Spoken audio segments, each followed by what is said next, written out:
All right, Dorian, would you recommend that people watch 1001? I would. I scream from the mountaintop. I tell it to everybody. I have meetings with other directors and I tell them they should see the movie. Usually when I don't think what they're selling is good. I'm like, you should check this movie out. You might learn something. Holla. What about you, Vince? Yeah, absolutely. This is an extraordinary debut. YUNKJunk! Hey, welcome to the Micheaux Mission. 2 men, 1 podcast, every black film ever made. My name is Len, aka the Bat Triple. And as always, I am joined by my partner. Hey, this is Vincent Williams.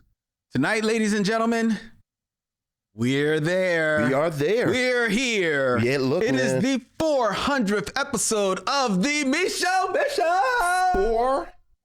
400 episodes. Woo! Literally hundreds of hours Yes. of us talking. You just have a way of being so succinct. I'm just How you put saying, these like, things. you ever think, like, you think about that, like, hundreds of hours of us talking. And you have been with us for 400 of them, ladies and gentlemen. Thank you so very much. Yes. And tonight we have a very special show for you. Yes, we that do. is planned for you. Our 400th episode will see Vincent and I sitting down to review from 2023, 1001, written and directed by A.V. Rockwell and starring the fabulous Tiana Taylor. Yeah. In a star-making performance, if ever there was one. Spoiler, ridiculous. Ridiculous. Like, actually ridiculous. Indeed. And what is also ridiculous is that joining us for our review, in fact, just notifying us that, yo, I'm here to just chill for the whole thing. That's a quote. For the whole night, making his fifth appearance here on the Micheaux Mission. Ladies and gentlemen, put your hands together for the man you saw in SHIRLEY, for the man you saw in Lucky Number 7, for the man who you will see on Amazon's Obsession. Yes, sir. Actor, producer, DJ, Mr. Fashion himself, Dorian Missick in the building. What's up, Dorian? Yeah. What's up, y'all? Hey, 5 times? I think I'm wearing out my welcome now. No, not at all, brother. Not at all. No, bruh. Times. Five Five times. times. You got everybody beat. Nobody comes close. Oh, yeah. I'm a fan. That's why it starts like that. That's why when you're like, do I want to hang out? I was like, yeah, I want to hang out for all of it because this is what I do. I'm just going to be listening to y'all anyway. So, like, I might as well listen now. You know what I'm saying? Right. So how are you, man? How are you? Great. Blessed and highly favored, as they say in church. I know that's right. It's a good That's time. I'm out here enjoying this wonderful Montreal atmosphere and having a good time. That's right, because you're in Montreal filming Obsession, which is a new series that's going to be coming out on Amazon, right? Correct. Yeah. Oh, my God. Yeah. Like, and if I understand, it's not based on the old cologne that I used to wear obsessively like every day. Nah, it ain't like that. But No. you might want to use a little bit of that while you watch Right. it. You know. So what is Obsession about? What is the deal? Well, it's loosely. No, I'm not gonna say it's loosely. It's based on a book called 56 Days at Later, which is a book that deals with a couple that meets during the pandemic and they end up living together. And then 56 days into the relationship, somebody ends up dead.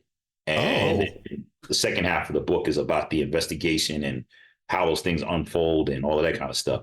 And so this series is that. We took it out of the pandemic and put the cops more into the forefront of the story. And so it's myself and Carla Souza, who people probably know from How to Get Away with Murder. Yeah. But so we are the 2 cops investigating the case and our lives intertwined. It's like craziness. You know what I'm saying? My character, he just recently divorced, so he's on the apps and he's having a lot of lot of mishaps. You swiping. Yeah, it's just, he's fumbling the ball a lot on the dating. You know what I love? And I'm going to call Dorian out because I'm the same way. Married dudes who talk about the apps. He's like, he's on the apps. Because it's like a whole foreign. Yo, they on the apps. I don't know the format. Like, I don't know what they look like. I mean, I understand the concept because you know left, swipe right. What that looks like, I still don't know. Look, game recognized game. Like I said, I understood when you said, because he on the apps. I was like, Dorian don't know nothing about no damn apps. He don't know nothing about no dating apps. I read an article in Atlantic about it. It was something about the apps. I mean, as an actor, you do your research, but I was like, I ain't got that deep. I ain't got to get on that. Like he called to the next room, said, Simone, you ever read about these apps? Yeah. So you ever heard of this? Right. Which it goes without saying, please give her our greetings and, hey, Simone, what's up? Will do. Yeah, she's here. Well, thank you for joining us tonight, man. Yes. We really appreciate it. Absolutely. And thanks for having me. This is great. And talking about something that I love. Look. Yeah, we're going to get to that. We're going to get to 1001. I'm just curious to really off the top, why? Because Vince, you kind of led with it, outside of Crooklyn, Dorian has mostly been here for Dolomite movies. Right. So when we said for episode 400, and he said, I would really like to sit down and give a critical analysis of 1001, if you don't mind, man. Oh, okay. Okay, we're going to have one of those episodes, huh? So I think I was looking at my body of Micheaux mission work and realized it doesn't represent my film taste. I was like, where am I getting these movies from? Right. I was like, you know what, man? I could be a serious brother sometimes. So I want to do something kind of serious. Okay. Well, we got a serious movie form tonight. Most definitely. Yeah, absolutely. He's right, because his filmography would now be Brooklyn, right? Dolomite movies, right? What was the Strictly Business, Strictly Business, and 1001. And 1001. We didn't do New Jersey Drive. I know New Jersey Drive was one of the ones I was going to try to do too. No, we didn't do New Jersey. No, we didn't. Yeah. You say that's what I'm saying, man. Keep that in your pocket. Keep that in the pocket. Right. All right. All right, but shout out to each and every one of you out there who are watching us as we stream from YUNKJunk, Philadelphia's premier video podcast palace. Here, Dylan is on the side. What's up, Dylan? He's waving his hand, ladies and gentlemen. Dylan is waving his hand. As we stream to all points north, south, east, and west. That includes Facebook, that includes Twitter, and that includes, of course, YouTube. Shout out to every one of the missionaries out there in the chat. Hello, missionaries. Good evening, one and all. Speaking of missionaries, it was really cool to see a lot of the missionaries, or more than a few, make it out this past Thursday for our screening of the 5 Heartbeats as the second part of the Be Real Micheaux screening series at Bryn Mawr Film Institute. Sharon Eldridge was in the place. What's up, Sharon? It was good to see Sharon. Much love seeing you there. Calvin Austin was there. More than a few missionaries there. And we really had a great time. Oh, look, 5 Heartbeats. I know. On the big screen. You can't beat that. And there was more than a few people who did not, this was their first time seeing That's right. the 5 Heartbeats.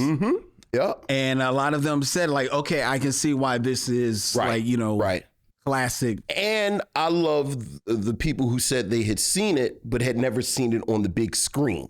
So they picked up details that they didn't, you don't quite get on the television. Like the whole bowling shoes. Right. In fact, he's wearing Duck is wearing bowling shoes. He's wearing bowling shoes. Right. So, but because you weren't there, ladies and gentlemen, you don't know that at the end of our screening, all of those in attendance got a chance to vote on the next film in the Micheaux Be Real screening series, which will be taking place in August, which is Action August. Yes. And they had to choose between 2 films. Now, coming in second. Yes. Some will say a distant second, but I will say just by a millihair. I don't even know why you're saying second. It was only 2 films. Okay. Well, that means it wasn't first, so it was second. No, it wasn't first. So it was second. Right. Yes. So second. it almost won. Almost is doing a lot of work in that sentence. Coming in second was Truck Turner. A fantastic film. Let's be clear. Love Truck Turner. One of my favorite films. Yes. Yeah. Yes. And which is why I put it in there. We put it up there for grabs. But Right. it did not win. It did not. So this August, on a date to be determined, so stay tuned, the Micheaux Mission and the Be Real Black Cinema Club will be presenting at Bryn Mawr Film Institute on the big screen for your screening pleasure and his screening pleasure, The Last Dragon. The Last Dragon. From 1984. 1984 is The Last Dragon, a classic film. Len, Michael Schultz, Timok, Vanity, and others. So let's get into the show.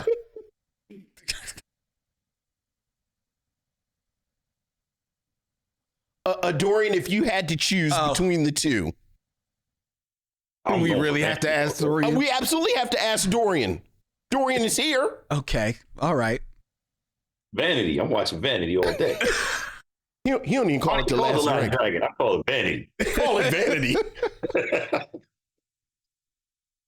Well, to be fair, I've shared my Vanity story when I turned 21. For those that haven't heard, when I turned the age 21, I got a certain amount of money. I forget exactly how much money it was, and I was going to spend it, like very, very freely at the comic book shop. And on my way to the comic book shop, I passed a local bookstore where in the window was Vanity's issue of Playboy. So suffice to say, I don't know what comic books were on sale for that You month. just bought a bunch of copies? I bought 3 copies. You bought 3 copies. I bought 3 copies of Vanity's Playboy. Sure. One of them was cut up and plastered all on my wall. I'm really uncomfortable with you breaking down what you did with each copy. Yeah, we was hoping you leave that part out. Well, I didn't do anything. Okay, I didn't know where you were going to go with the other 2 copies. I don't do that. Okay, you said one of them, I did this, and I was like, wow, it's 2 more copies. Whew, where are we going? No. Okay. No. So anyway, the one I had and I put up on my walls, the wall, like my front door, my bedroom door. So it was on that wall. So when I laid in my bed, I could see Vanity. Right. You're a fan of Vanity. Oh, God, yes. Okay, let's keep going. Yes. Let's go. So all right. That night when my mother came into, we are still talking about Vanity and Playboy. Go ahead. Yes. It's 400 episodes. Yeah. They know you well enough now. This is how you know you've been on 5 times, Dorian. Ain't no filter. So Ain't even like you got COVID. So when my mother came into the room, yes, I forget, she was coming in to say something, and then she turned around and she saw the Vanity panorama, right. She just shook her head like, well, he's at that age, and she just walked out. She just walked out. And walked out. And scene. There you go. All right, there you go. Right. So that's. But The Last Dragon won by landslide. We're still talking about The Last Dragon? We're always talking about The Last Dragon. Yeah. Well, I'm not going to touch that. All right. So that's not what you said about the Vanity Playboy. See what I did? Did you see what I did? Did you see what I did? Go ahead. All right, let's get into the show. All right. Ladies and gentlemen, we got a packed show for you tonight. Dorian Missick is here. Vincent is here. I'm here. You're here. It's the 400th, and that means we want to hear from you. It's time for your emails, or as we like to call them, Missives from the Missionaries. So what else is going on, Len? We have emails, Vincent. Ooh, missives from the missionaries. Ooh.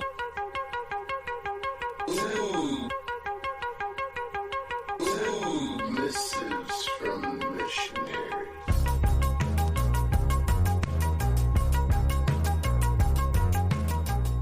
Missives from the Missionaries, ladies and gentlemen. Vincent, Dorian, we have an email from Ariel Johnson. Hey, what's up, Ariel? Of Malcolm Comics. Hi, Len and Vince. The subject line is The Matrix Explained. Okay. She's finally writing the email. Usually this is a text she sends me the next morning. Sure. Hi, Len and Vince. The character in The Matrix that you are thinking of is Seraph, and he is played by Colin Chow. He has been in movies with Donnie Yen, though, so it might be helpful in a future game of Kings, the 6 Degrees of Dorian Missick. So you're thinking about Donnie Yen. D'Urville Martin. I was like, could do 6 Degrees of Dorian Missick if I had to. Could you? Oh, absolutely. All right. Oh, come on. Absolutely. 100%. All right. I'll put you on the spot right now. Who? Oh, no, this is embarrassing. It's 6 films or less. 6 films or less. Who do you want me to connect to Dorian?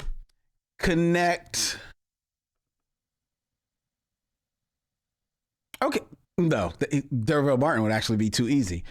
Connect. No, that'd be too easy. Oh, I know. Your blind spot. Who? Courtney Cox.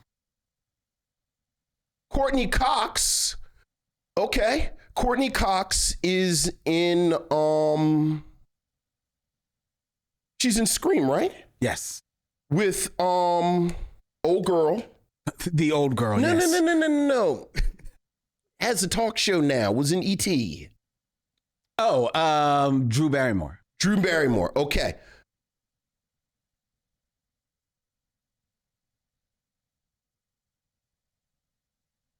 Courtney Cox is in Scream with Drew Barrymore. Yes.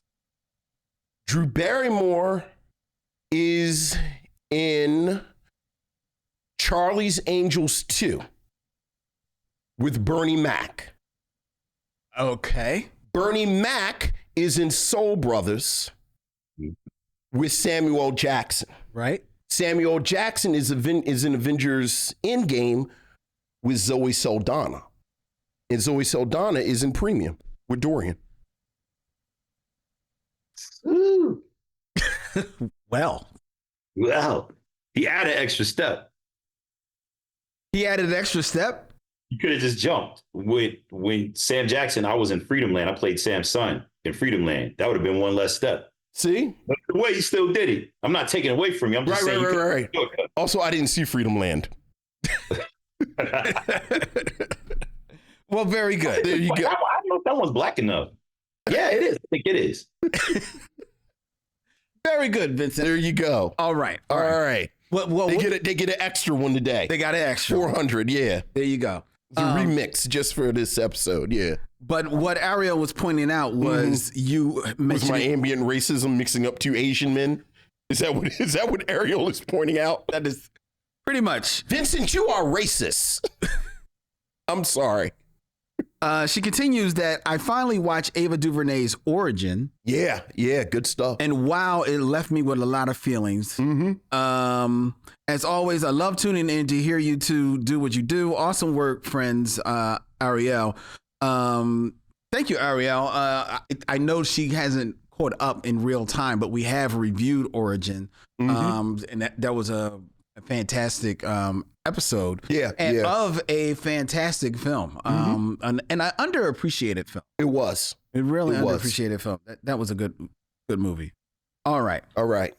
We got another email, Vincent. Okay. This is from Corey Nickel. Hey, what's up, Corey? Oh, and I'm reading this in real time. Hi, Len, Vince, and special guest Dorian. Before I start, I have 2 things to get off my chest. Okay. All the missionaries out there, oh, this is nice, should check out Len's new show, Black History Year. And people from Baltimore have a hilarious accent. Yes. I say this because Vincent is from Baltimore, and I often laugh wherever they talk. Don't ask me why. That's funny. Yeah. And thank you for the shout out for the podcast that I produce with Push Black, Black History Year, available wherever you find podcasts. You can also look it up on our Push Black YouTube channel. It connects you with the history they did not teach in school. It's a dope show. Check it out. All right. The Black community has always held discussions and debates on different topics ranging from music to sports. Some of these debates are Fresh Prince or Martin. Is Tina Marie invited to the cookout? Who is the GOAT black comedian? The best rapper of all time? And etc. Which debates do you all think does not get old, and or which of these debates do you find the most entertaining? I thought this question would make for a worthwhile conversation. I'm excited to watch and listen to the new episode. Happy 400 episodes to the Micheaux men from a fellow missionary, Corey. Thank you, Corey. Oh, we greatly appreciate that. All right, let's get Dorian. What's your favorite debate, Dorian? What's your favorite at a party, at a whatever debate? I like top 5 MCs. Always. That's mine too. Yeah, always that. But I'm also here for the Good Times versus Cosby Show debate. Okay. Really? Yeah, because it tells you something very specific about the person's experience, about whether they are on Team Good Times or Team Cosby. Yeah. Because there's very rarely do I find anybody who's in the middle. They either really cannot stand one or the other. That's interesting. Yeah, because I love the Cosby Show, but I also kind of love Good Times. Yeah, but you see how you just love black stuff, though. Yeah, but you did kind of, to be fair, you kind of qualified your love of Good Times a little bit. Well, you know, my Good Time, you know, I'm sure this is radical. I think it goes off the rails a little bit when John Amos leads. Right. Like it just kind of turns into a different show. But couldn't the same be said a little bit about the Cosby Show? That it starts to get a little murky as the kids get older. I am actually a ardent defender of later Cosby Show episodes. Okay. The Wretched is like the 4th or 5th season. Theo at NYU has some really good episodes, like that period Theo at NYU and Dabness is like the last 2 seasons. Okay. Now you see this. That's where you kind of. Yeah. Well, I gotta push back on the Dabness. Yeah. You ain't like her bringing in Dabness on top of the trash can lid. You know, that's how they presented him to us as an audience on the top of the trash. Yeah, he was the only weak link. Man, that was the only one where I was kind of like, man, we could have done without Dabness. She could have had a better husband. I didn't like what was Lisa Bonet's husband? We talked about him in the movie. And he's a weak link in the movie. I just forgot his name. He's also a weak link when he shows up. I can't think of his name. But that's what I'm talking about. Like that, those later years. I think they're more hit and miss, but I think it's gold in them later years. Now, here's something to think about. Now, these husbands that Dr. Huxtable or that presented themselves for the women in his family. Right. Every last one of them was like a full-on square. Right. And now this makes me wonder, like, what was the statement about that? Like, what was, because even, Denise, you don't expect her to end up with a square. Like, she was the coolest one in the family. And, not to have anything against squares, but it was literally like, oftentimes women marry men that could get along with their dads. Absolutely. Yeah. Any of those dudes look like they would have a cigar with Dr. Huxtable. Not at all. Right. So real quick, the actor was Joseph Phillips. Yeah, Joseph C. Phillips. Yeah. I think it's funny you talk about comedians sometimes want to always be the funniest in the room. I do think there's part of Bill Cosby that he wanted to be the coolest dude in the room. And that's where I bumped up against that show. Like, he didn't, like, Bill Cosby never went full Martin mugging to me. Sure. But there was a lot of it. See, and I it think started to grate on me. I thought they worked from the bench a lot. They did, especially when they brought in like Alan Payne, right? And Eric Alexander, and them. Then they started really getting into that's true. was more entertaining. It helped me as I grew up with the show. I was glad to kind of get Theo into the clubs, and I wanted to see what was going on outside of that house. It's you know what, Dorian, I was saying yesterday because we were talking about planning a trip and saying we need to go ahead and plan. Like, I've actually lived long enough that I've gone from Theo, hi, I'm Theo, and like I was the same age, to like I'm still in my Cliff mode. But like I see on the horizon, do you remember the episode where they bought the grandparents the trip around, they like to cruise, and Russell said he didn't want to go because he didn't know if the ship would have the oatmeal he liked. The older I get, like Russell is important. Like Russell is speaking to me a little bit, like all my shit is here in the house. I don't necessarily want to leave the house. I created a kingdom here. Like, right. You put me out of it. Like you doing me a favor. Right, like you spent the pandemic putting your situation together right. Now it's right. Yeah. So like Russell, right.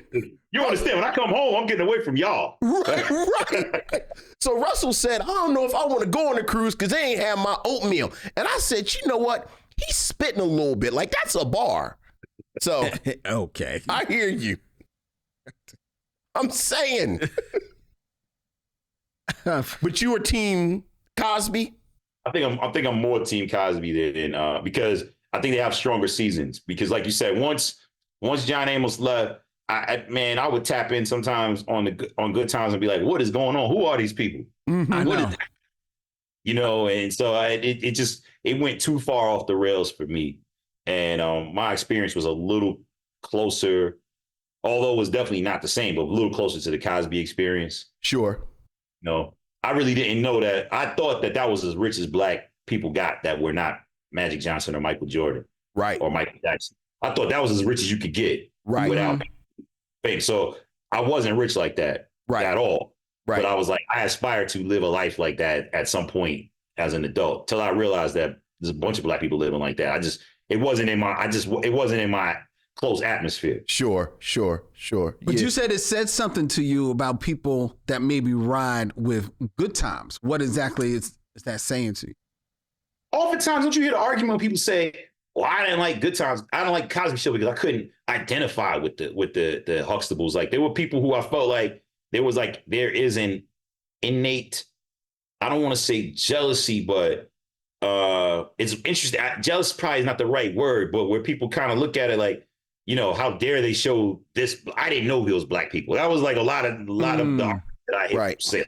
I didn't know black people like that. So I knew Good. And I'm like, well, I don't know if that's necessarily a feather in your hat.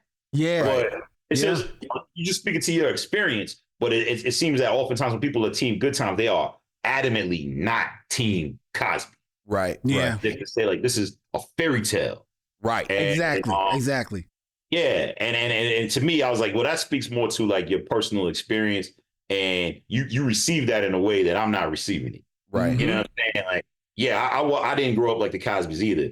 But like, I wasn't mad that it was aspirational to me. Right. Look, you know what I mean? My dad was a truck driver, but he very much moved like Cliff Huxtable. Mm-hmm. Like, kind of a cool dude, like you said, a cigar and listen to jazz and, just kind of real slick in the mouth and smart. And like, so even that part of it of like, I didn't grow up like, with the art and the this and the that. But again, just the dynamic in my house was more similar. I wanted that. Yeah, I wanted that. See, my dad was more Frank Lucas. So, you do the math. Okay. It was very different in my household. Right. All right. We got another email. Mm-hmm. This is from Ron Covington. Hey, what's up, Ron? Len and Vincent, love your show, and like others, came to it late, but I'm here now and making my way through your catalog as well as keeping current. Okay. If I ever get a chance to meet Dorian Missick, I would run up to him and shake his hand. Oh, good. You know what? Good. Yeah, I was about to say, because we're going to have some problems if you got beef. Like, That's our people's. His wife, Simone, is extraordinary. Yes. Beautiful and nuanced in a way that we don't see portrayed enough on screen. Yes. Anyway, it could be the Howard University training, same place I received my theater and writing training. Sure. Anyway, I know that they've worked together briefly in Luke Cage and in All Rise. Would love to see them in something where they really play off one another. They should see the movie that I was about to say, Jen. The Jen. You should watch Jen. The Jen, great film, independent film they put together, and they are both fantastic in that film. But to his point, we have said, love Simone. Can't wait to see her in a comedy. Would love to see her in a comedy with this guy. Hey man, look, obviously, Make it happen. You know. I don't know if you've ever heard that before, Dorian, but jot that down. Yeah. The two of you should work together. I don't know if this is idea. I don't know if you've ever heard this. Like, I notice you're not taking notes, but like you should be. You may want to like jot, put that in your notes field on your phone. My wife and I should work together. Put that on your vision board. Yeah, I was about to say, write that down. I don't know if you, right. Ron continues, I love Dorian as one of Jamie Foxx's associates in The Burial. He was spot on and hilarious. Yep. On another note, I was rewatching Cotton Comes to Harlem, Come Back Charleston Blue, and The Lesser, A Rage in Harlem. Okay. I have read all of the Chester Himes Harlem domestic novels, the source material for these films. If a new set of films were to be made about Coffin Ed and Grave Digger Jones, oh my goodness, who do you think would be a good fit for the characters? Oh my goodness. And would you set the tales in the past or try to update it to the current times? Oh my goodness. Your fan, Ron Covington. Oh my goodness. Dorian, you familiar? Not with the books. I knew it was based on the Chester. I hadn't read the novels, but I'm familiar with the movies. Yeah. You set it current or keep it a period piece if you remade it? I'm a fan of period pieces, especially when it doesn't deal with like downtrodden life. I like to see us living well in the past, So I'd like to see, because especially that era is like, that those books, from what I remember, it's like, people dressing nice and owning businesses and things like that. So I like to see that kind of thing. Yeah. I think I would like to see it as a period piece. I'm look. I love a period piece. Harlem. Yeah. Right. We talk all the time about them making the Easy Rollins books and Colson Whitehead actually has a couple of books set in like 60s. It's like Harlem Shuffle and the because I actually have it packed. I'm reading it next week. The Something Manifesto. Okay. Which is a sequel that, I'm assuming because it's Colson Whitehead, somebody has optioned it and stuff, but that's definitely on I hope they make something out of it. Because I'm like you, I love these period pieces, especially in old Harlem or in the case of Easy Rollins, old Los Angeles, where the cities are characters. So who are you casting as Coffin Ed and Gravedigger? Oh my goodness, I don't know, because they're a little older. Yeah. The first person that comes to my mind is Coleman Domingo. And I'm going to say Wendell Pierce, but I think I'm saying Wendell Pierce because I actually saw an interview with him where he talked about he's played like 30,000 different detectives. Yes. But he does it so well. He's really good at it. It's so good. So sure, Coleman Domingo, Wendell Pierce, I'll buy that for $1. I'm in for that movie. Yeah. I'm there all day. Yeah. All right. Another email from Michael Lockett. Hey, Michael. Gentlemen, big ups on the Great Veiled Aristocrats show, our review from last week. It's a nice little gem. Do you have any inside baseball on who restored this and how they found the pieces? It's really incredible when people put in that Batman level of detective work to find something that they only believe exists and then put it together relatively right. Micheaux's work is fascinating, primarily because he was so prolific early in the film game, and most importantly, a Black American. I actually did have the notes. I don't have them with me. I will share them on social media later for you, Michael. Was that a warehouse find? I believe it was. Yeah. Before I tell you about my time travels, I'd like to shout out a fellow missionary, Eric Bray. Thank you for looking out. The Prestige is indeed excellent. Vince, you haven't seen it, so check it out. All right. I'd love to hear your thoughts. On the list. Okay. Mm-hmm. On my time travels, I went back to visit your critique of I, Robot. The forgotten Will Smith movie is the perfect description. Soulless is also how you two critiqued it. Did we? Well, it seemed like it was kind of cobbled because it has nothing to do with the book, and it's like it may have been our harsher day. I mean, look, man. Stay focused on the work. There are so many things that could have been done to make this live up to the standard of the day, or Will Smith's own standard. On both, it falls flat. Fingers could be pointed at all sorts of people for this film, but I think it could be left at that. It's a coulda, shoulda, woulda, but it wasn't. You two mentioning how strong Will Smith is as a cop character, especially in other films, made me think, if you had to take a sci-fi franchise, not Star Wars or Star Trek, and bring it to TV, as a science police procedural with a Black lead, which film would you pick and who would star? Some films have worlds built around them that would make great shows away from the film's main storyline. Off the top of my head, Michael suggests Judge Dredd with Mahershala Ali, Minority Report with Giancarlo Esposito, of course, Children of Men with Daniel Kaluuya, interesting, and Looper with Michael B. Jordan. Also interesting. All the best, Michael Lockett. Those are good choices. Those are very good choices. I was going to go back to Minority Report since that's actually a police thing, but they made that a TV series. I know, but they could make it good. I know, and it wasn't that good, so okay. I think they could go back. I mean, and but do it better. is it worth another shot? I think it's a lot of meat on that bone. Like, I think it's a lot of meat on that bone. So, okay, but he chose Minority Report. Right.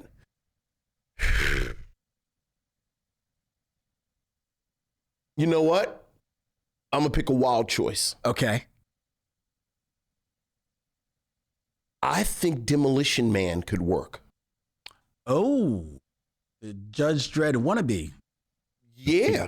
Yeah. I think Demolition Man could work. Okay. Who you casting? The Demolition Man, that was Wesley Snipes and Sylvester Stallone. Sylvester Stallone as the protagonist. So now you got a Black person as the protagonist. Who you gonna put in there?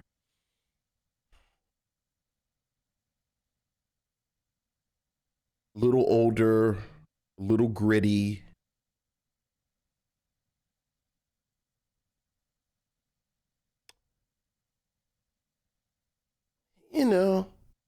Yahya Abdul-Mateen is a sexy choice nowadays.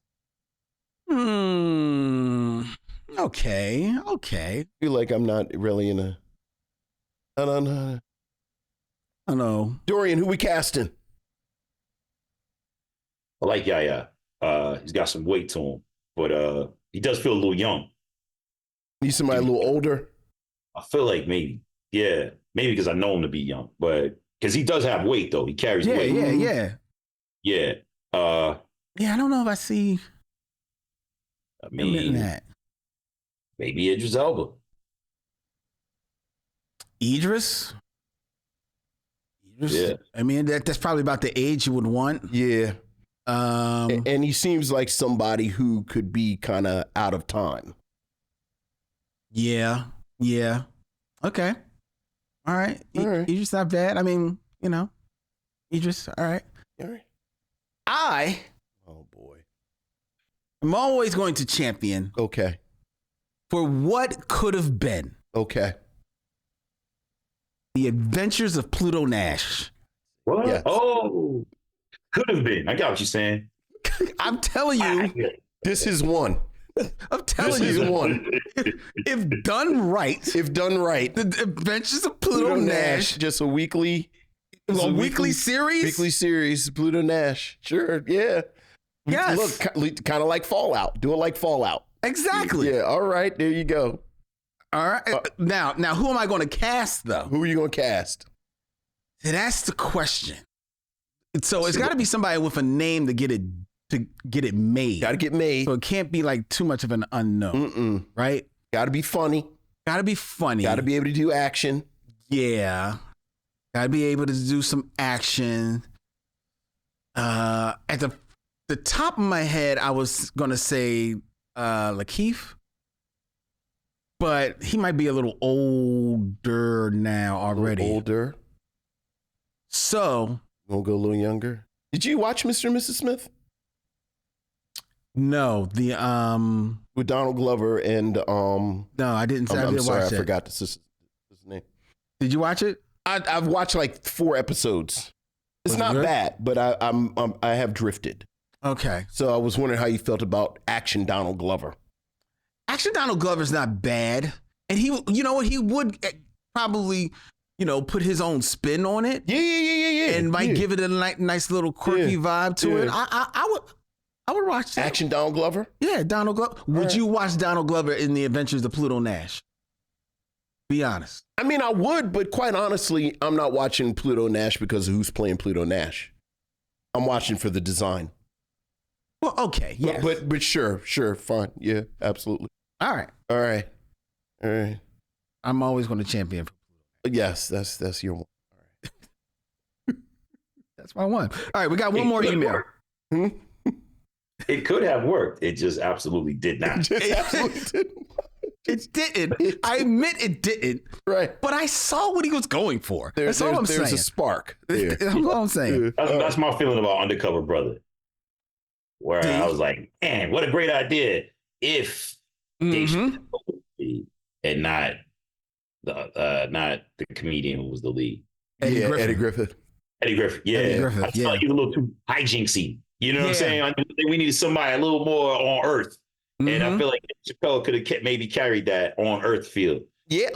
I actually like Undercover Brother, but I 100% understand why it didn't click because of that. You needed, like, in spite of him, I thought. Didn't take it seriously.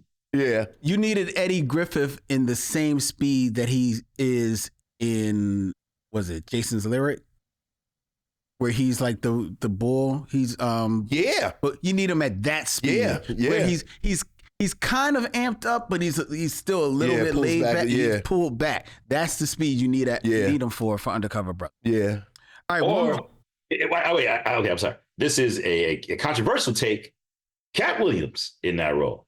Well, I was thinking about Cat Williams in that episode of Atlanta. Yeah, me too. Me too. That's what made me say. Yeah. Yeah. Might be a controversial take, but you know what? He won't do it unless he gets Ricky Smiley in a dress, apparently. Isn't that what he said? That's what the word is. You're right. That's what Cat said, and Cat said it. Right. That's the word. Right. Yeah. The Cat Williams. I can see Cat Williams in that. Yeah. I can see Cat. I think Cat would rise to that challenge of being funny, but having the opportunities to try and stretch. And you got to kind of hold it down just enough. Exactly, because you got other people that are going to, you got other co-stars. You know what I mean? Yeah, I can see Cat. I can see Cat doing that. All right. They should put us in charge of these things. Yes. All right. One last email from Michael Sykes. Hey, Michael. Congratulations on your 400th podcast episode with more to come. Thank you. Len and Vincent, y'all got me out of some tough times through the pandemic and then some. 400 down and 12,348 more to come. Someone has been counting the black movies. This podcast will never stop due to the many Tubi and Tyler Perry movies. Yeah. Congratulations and have a great day. Love, your fan, Michael Sykes. Thank you, Michael, and glad we could be there. Boy, but once we start Tubi, he kind of wished bad on you. He wants you to watch Tubi and Tyler Perry. You know what, Dorian? My cousin had me over Christmas. We watched all 3 True to the Game films. Have you all watched True to the Game? No. I've watched the trailer. That's my favorite pastime, to watch Tubi trailers. Watch too many trailers. Yeah. It is the Columbus Short, Philadelphia helmed crime thriller, but it's 3 of them. Oh, it's a trilogy. It's a trilogy. And you know it's in Philly because every time they talk to one another, everyone says Assalamu alaikum. Because it's a lot of Muslims in Philly. That's how you know it's Philly. Yeah. Okay. Right, exactly. Okay. Exactly. It's dudes with beards and like the criminals say Assalamu alaikum to one another. Okay. All right. Because that's how it happens in Philly. You know they shot them all in Atlanta, I'm sure. Of course. Atlanta or Toronto. Yeah. But okay. All right. There you go. Well, that is our emails, ladies and gentlemen. If you want to have your emails read on episode 401, you can email us at micheauxmission@gmail.com. That's MICHEAUX MISSION@gmail.com. And now it's time for the top 5. Top 5. Who's your top 5? My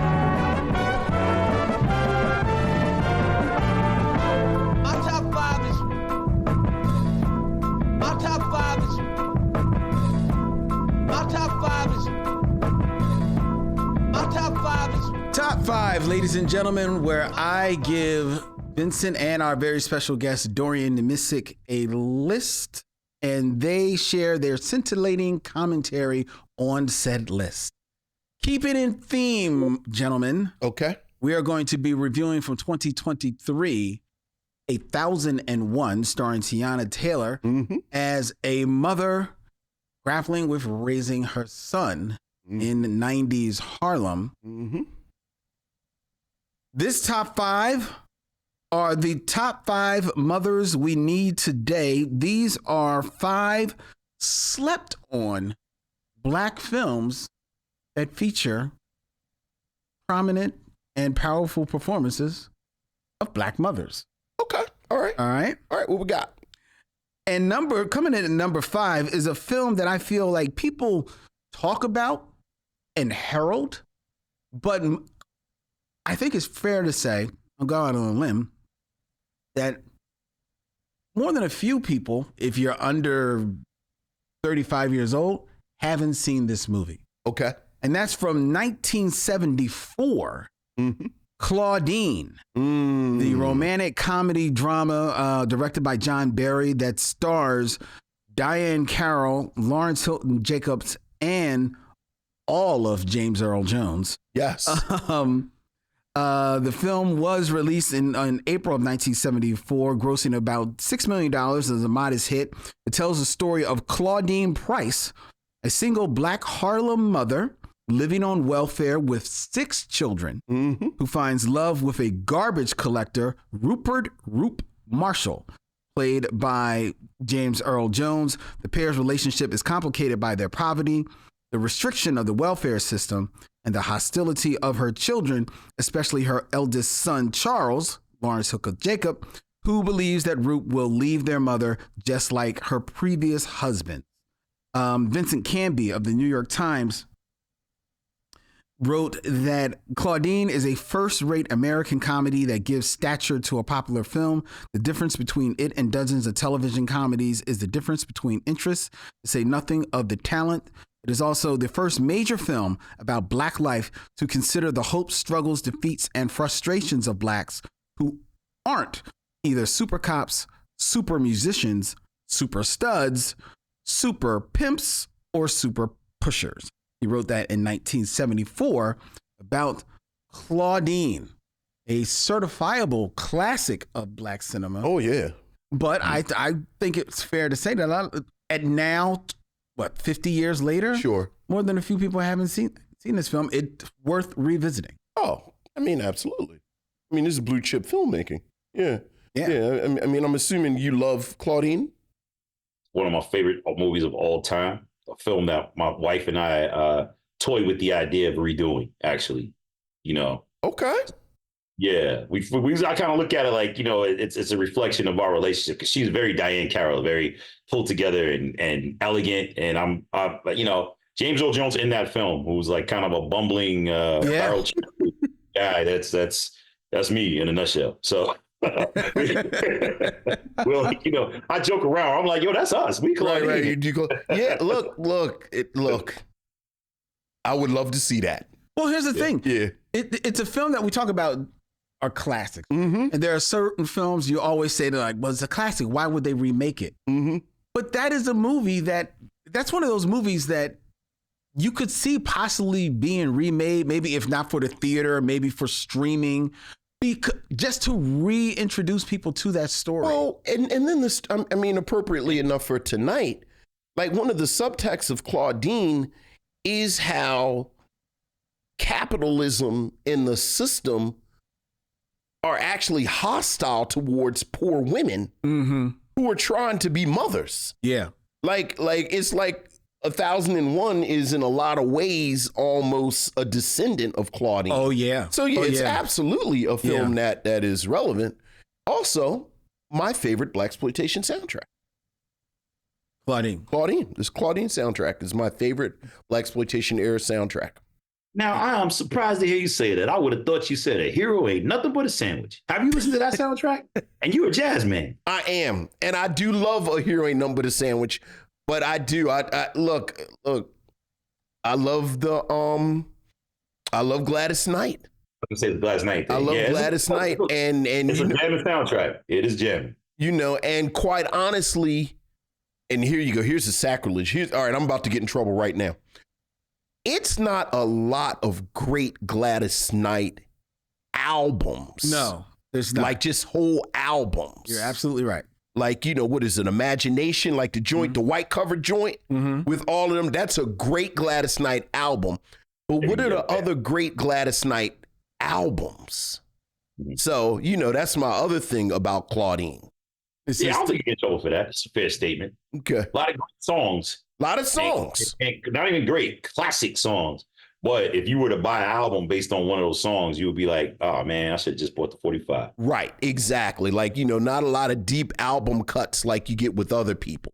So, yeah. I'm a Claudine dude. All right, number 4 from 2016. Another film that we reviewed here on the very favorably. Okay. Here on the Mission. Queen of Katwe.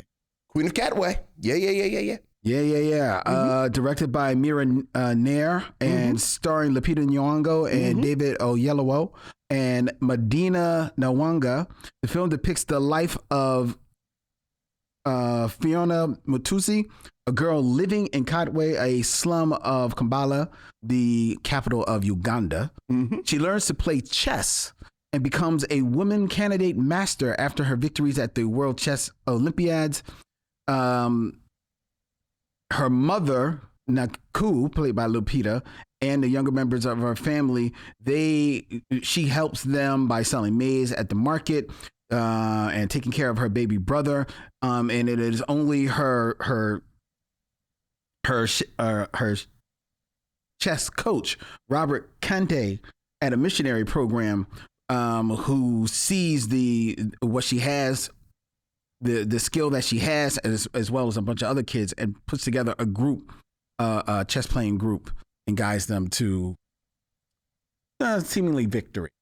Solid choice. A slept on film. I was about to say, I feel like it's slipped away. Yeah, already. And you wouldn't imagine that because it's 2016, so still relatively recent, and it's a Disney. I was about movie. Saying it's a Disney flick. It's a Disney film. Yeah.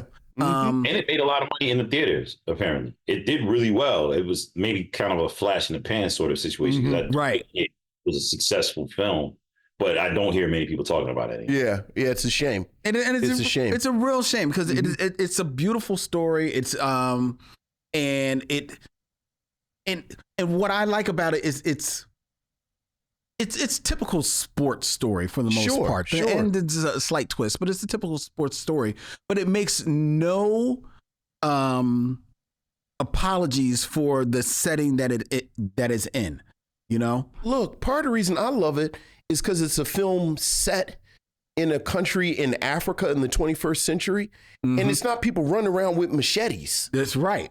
You know, they're just living their life. You know, it's some type of upheaval. Like, believe it or not, people just live ordinary lives. Right. Just making their way. Beautiful movie. Beautiful movie. Number 3 from 2020. All right. Written and directed by Channing Godfrey Peoples and starring Kendrick Sampson, Alexis Shikaze, and our girl, Nicole Bahari.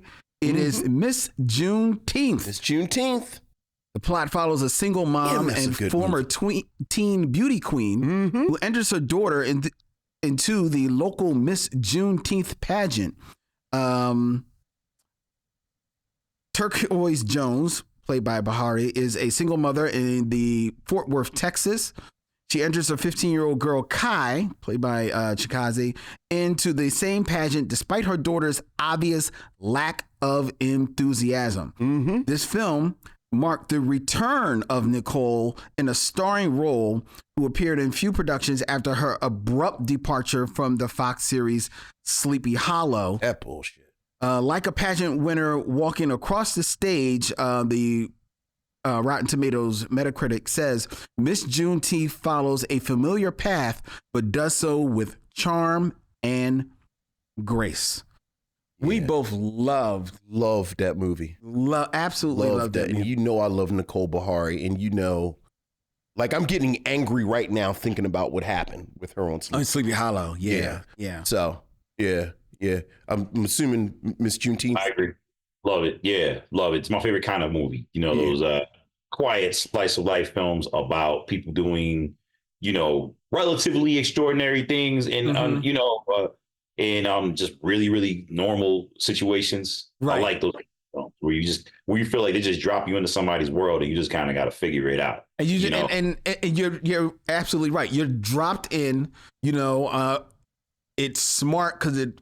You know, give you that, you know, you're going to catch up. You're going to pick up what is going down, the language and everything and the moving parts. And Nicole, she just pulls you through it. Again, appropriately enough, you know, because it's in theme. I love a film that has a small cast like this. So that everybody in the film, and you're going to have to do your thing. And, you know, you kind of put the film on her shoulders and she carries it. Yes, she does. Little sister who played her daughter was really good, too. Alexis Chicago. Yeah, she was really good. But yeah, love Miss Juneteenth. All right, this is number 2. This is a film that I don't know if you've seen, Vincent. Okay. I tell you to see it. Okay. All right. Dorian, I know you're a bit of a cinephile, so you might have seen this from 2023, recent film.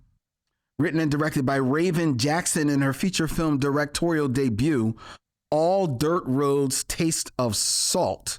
The film charts the growth, loves, and heartbreaks of one Black woman, Mac, growing up in Mississippi from her childhood all the way through to her adult years. Rotten Tomatoes Metacritic says, for viewers willing and able to adjust to this leisurely, recursive rhythm, All Dirt Roads Taste of Salt is a beautifully elegant exploration of grief and longing. It received positive reviews from critics and was named one of the top 10 independent films of 2023 by the National Board of Review. And we actually were gifted with a screener. Yeah, I remember. I did not hear anything about it. And I didn't see it, but I popped it in. Yeah, you've been. And I was lost, man. I mean, that movie is so beautiful, man. It's such a beautiful, meditative film. It's not even like, I mean, there may be 10, 20 pages of script in there, like as far as like words, man. But it's just so beautifully shot. It's mesmerizing. You should actually see. Have you seen All Dirt Roads? Unfortunately, no. I've been wanting to see it. I've been hearing so many good things about it. And I did sit down to watch it, but one time it was like, it just ridiculously late. And because of the pace, I was like, yeah, I got to do this. Yeah, it's definitely a film that you've got to sit down, watch. Like you've got to put, because to be in all fairness, I put it on, and you know, I'm bad. I don't watch a lot of things because I'm always working. Sure. but I put it on. And I said, all right, I think I can do this and at least be answering these emails, right? And like within 5 minutes, I was like, I'm here. You got to put everything down and just take it in, man. But once you do sit down and take it in, it is gorgeous. It rewards every time. I've introduced it to 4 people so far. You have been a champion of this film since it came out. Yeah. Check that out, man. Mm-hmm. And then number one. And I'm upset because I didn't finish this film. I started and I haven't finished it. Mm-hmm. This is also from 2023, written and directed by Savannah Leaf, based on the short film "The Heart Still Hums" by Leaf and Taylor Russell. It is the independent film Earth Mama. It won the Outstanding British Debut at the 2024 BAFTAs. It was named one of the top 10 independent films, again, of 2023 by the National Board of Review. A pregnant single mother with 2 children in foster care embraces her Bay Area community as she fights to reclaim her family. Rhonda Rasha Penrice of The Wrap praises the film and Savannah Leaf's first time directing with an ability to transmit great emotional depth in small snapshots.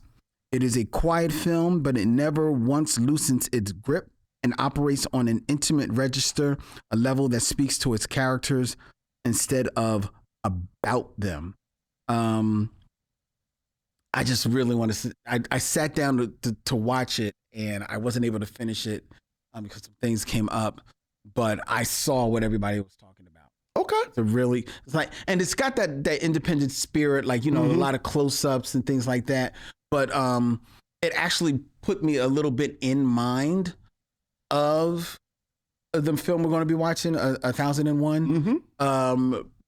Just as, almost, I'm not going to say as well as great looking of a film, but just as intentional in his story and his storytelling. So I'm actually looking forward to returning home and finishing Earth Mama. Okay. From 2023. All right. Talk me into it, because I definitely was avoiding it. Really? It sounded like losing Isaiah, and that movie made me so sad. I didn't want to see another one of those. You're right. And if you see the art for it, it gives you that mindset. It makes you say like, I ain't gonna watch this right now. I don't feel like being sad. How you do with Antoine Fisher? Ooh, tore me to pieces. Yeah, Antoine Fisher is mine. I don't need to mess with that no more. Yeah, I don't think I've seen it since 06, 02, or something like that. Yeah, Right. Yeah. He walks in the room at the end, and they had a banquet set up. That's the scene that came straight to my mind. Yeah, he sees the pancakes. I said, "Oh yeah." They did me dirty on that one. I couldn't even do it. I was a mess in the theater, slobbering. I can't watch that again. Yeah, I know it's there. I know it exists. Yeah. See. That's how mine is. It's not a black film. It's Big Fish. Big Fish. I can't see Big Fish. Yeah. But that's because I told you that's because that I saw that, and it's about a guy and his father. Oh, I saw that like a month. Look, man. After my father. Yeah. That was done. Yeah. Same with me with Antoine Fisher. My dad and I have been estranged for a minute, and we reconnected. And I went to the Bahamas to go see my family there. And my grandmother, I just thought it was gonna be my dad and my grandmother. And I walk in, and it's like my whole family, and this is big hood. And then I must have saw Antoine Fisher like the next week. Oh. And so I was like, oh, this is tore me apart, because I was like, I'm reliving this moment. Right. Now I'm curious. Do you own Antoine Fisher?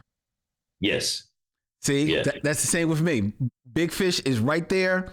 I'll never crack the DVD, but I just know it's right there. It's there if and when you need it. Right. I need to support it, but I ain't watching it. Yeah. I feel you. I feel you.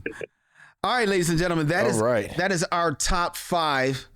And now it is time for the real Game of Kings. A true Game of Kings. 6 Degrees of D'Urville Martin. Right. So impressive. Look at the freak. I know.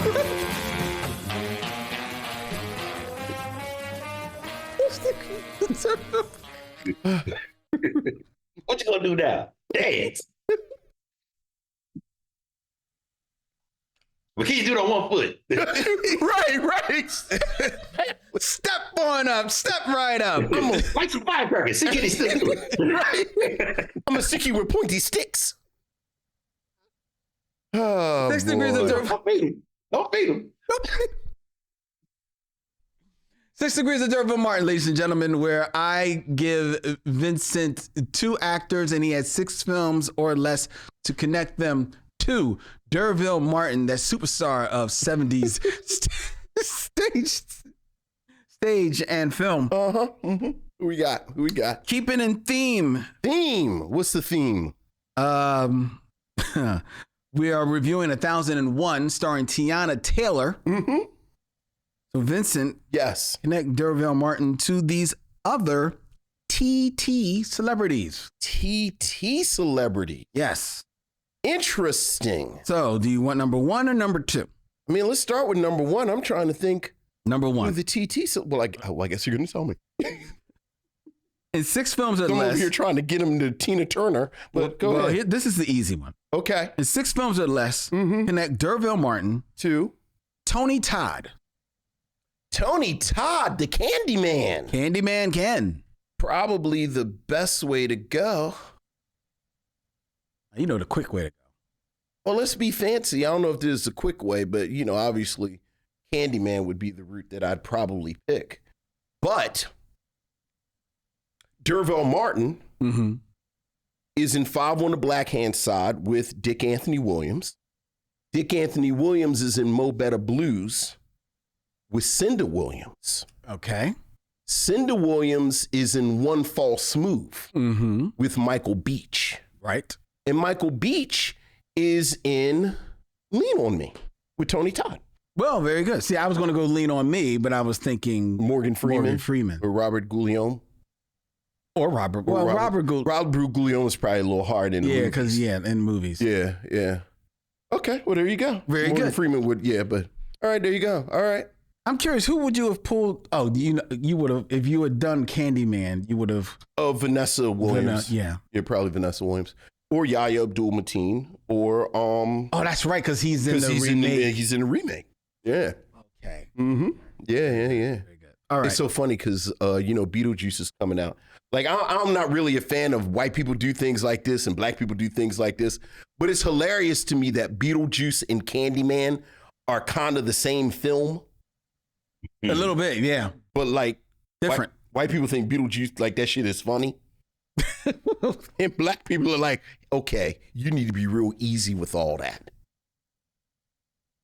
Like Vanessa Williams is my favorite fictional character ever in the commercial for Candyman, where she goes, we don't say that.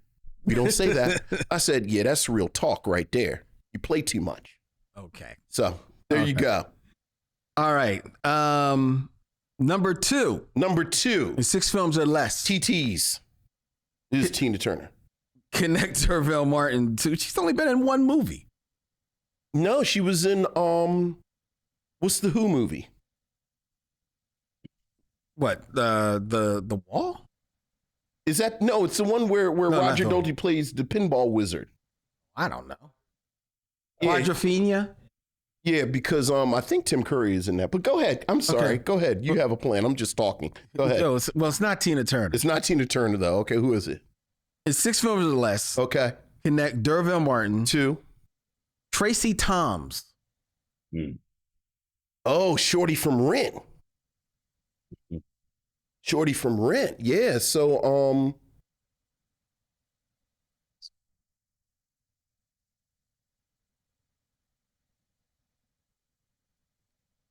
Derville Martin.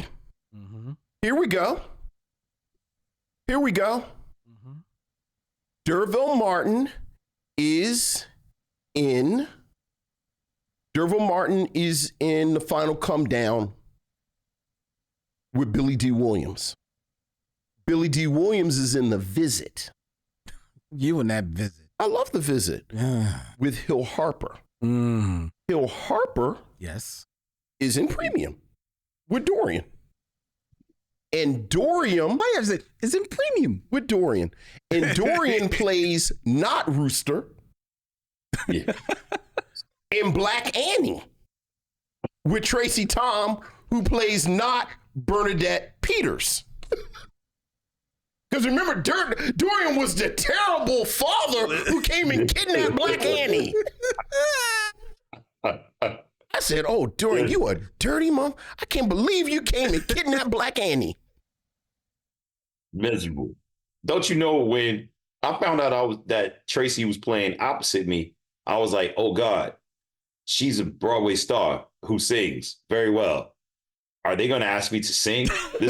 We are in some serious trouble. We are in some serious doo-doo. Do you sing? Sing next to her. I mean, I can sing behind her. I can't sing no duet with Tracy Thomas. I was like, where's Wait, Easy home. Street? I keep waiting for Easy Street. Speaking of Tim Curry. Right? I know, right? And I'm not gonna lie. I mean, listen, they gave the song to what was it, Bobby Cannavale, and Yeah. Bobby's singing chops wasn't up there too tough either. So I think, Nah. oh, man, but yeah, he could have rapped that one. Yeah. Dorian turned back and told Black Annie to shut up. He sure did. I said, oh my goodness. He did. He is acting. I don't like this guy. He's very mean to Black Annie. I remember we saying that. Yes.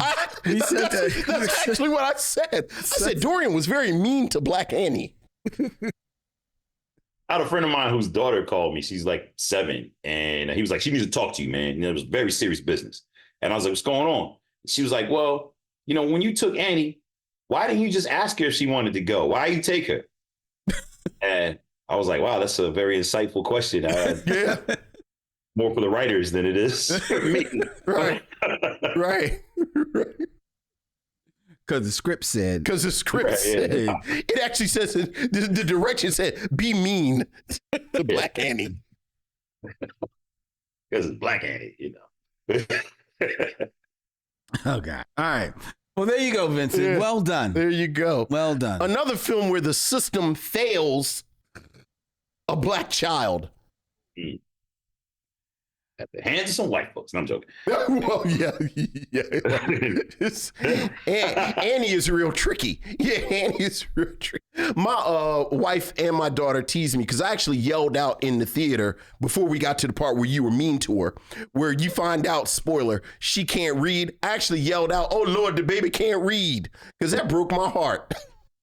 The original Annie couldn't read it, though, right? I hope that was not something I they think original sprinkled Annie in. can read. I don't know if it comes up whether or not she can read. Is it a plot point in the first Annie that Annie can't read? That was some hot sauce they put on there for us. Yeah. I don't know. Yeah, Annie was just poor. She was just an orphan, Yeah, she's poor. which was terrible. Yes, You could just go purchase an orphan apparently in the 30s. you could. It was different times. It was a depression. All right. 400 episodes, folks. 400 episodes. This type of insightful historical critique. Rules are different. It was a depression. It was just anything goes. You needed more working. You needed more hands to work. Anything goes. Just go purchase a kid. Okay. All right. All right. That was 6 Degrees of D'Urville Martin, ladies and gentlemen. And now it is time for us to get into our review, our 400th Yes. review. Yes. 1001 with Dorian Missick. All right.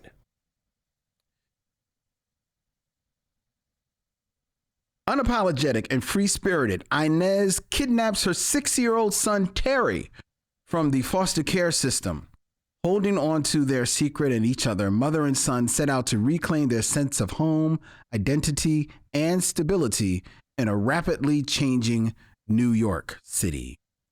In the 90s, in 1001, written and directed by A.V. Rockwell in directorial debut, and starring Tiana Taylor, William Catlett, and in the role of Terry at ages 6, Aaron Kinsley Atola, age 13, Avon Courtney, and at age 17, Josiah Cross, in this film, selected by Dorian Missick, making his 5th appearance here on the Micheaux Mission. I think he is no longer a special guest.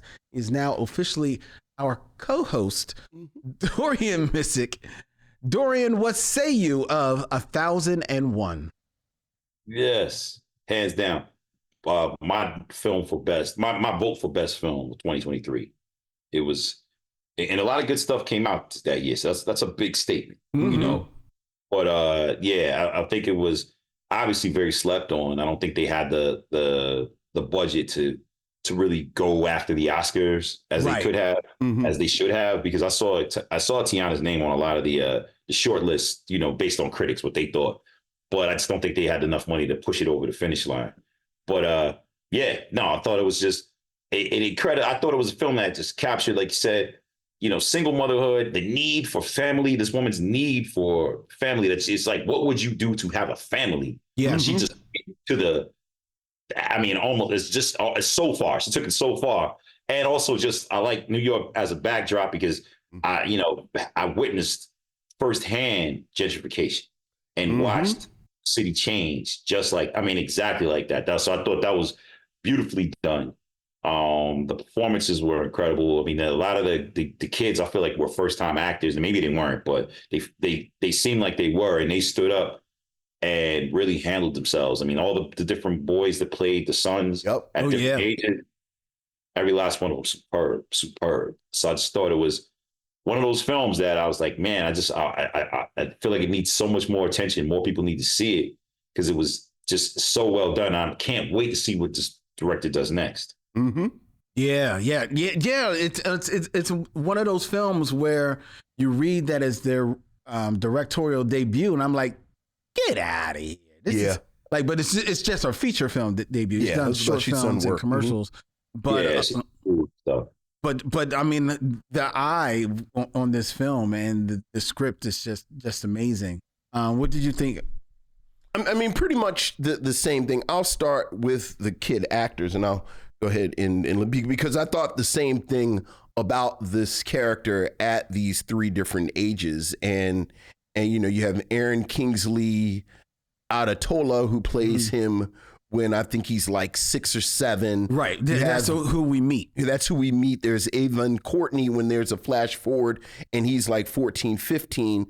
And then you have Josiah Cross when he's 17, 18, about to graduate from high school. And they really are these 3 wonderful performances, again, from young people. And not only them, they're like actors around them. Like at one point, Terry has a boy who, the young actor gives a great performance.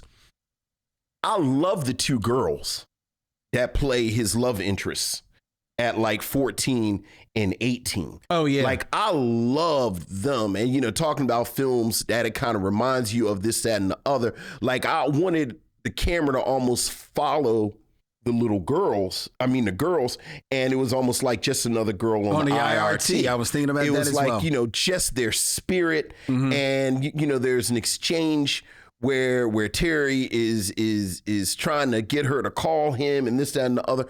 And they go on a date. And it's the sweetest date with, not to be cliche or stereotypical, but one of these sort of city, New York-y, like she real tough on her exterior.